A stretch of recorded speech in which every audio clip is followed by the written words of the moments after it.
Welcome back to another technical video. Today I'll be going through your question, answering it, and hopefully finding that solution that you're looking for.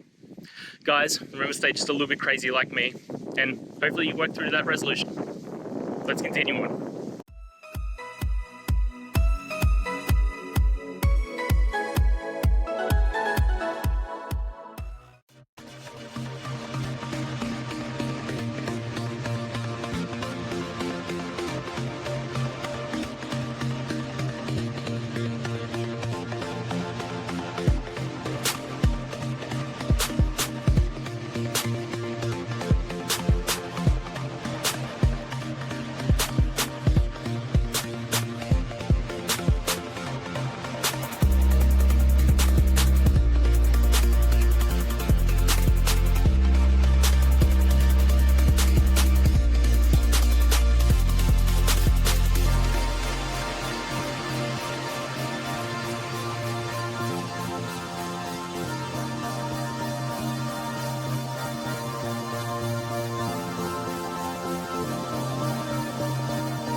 And that's it, guys. I hope that's found the answer that you were looking for and you got through to that solution.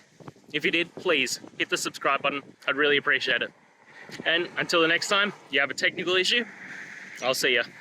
Have a good one.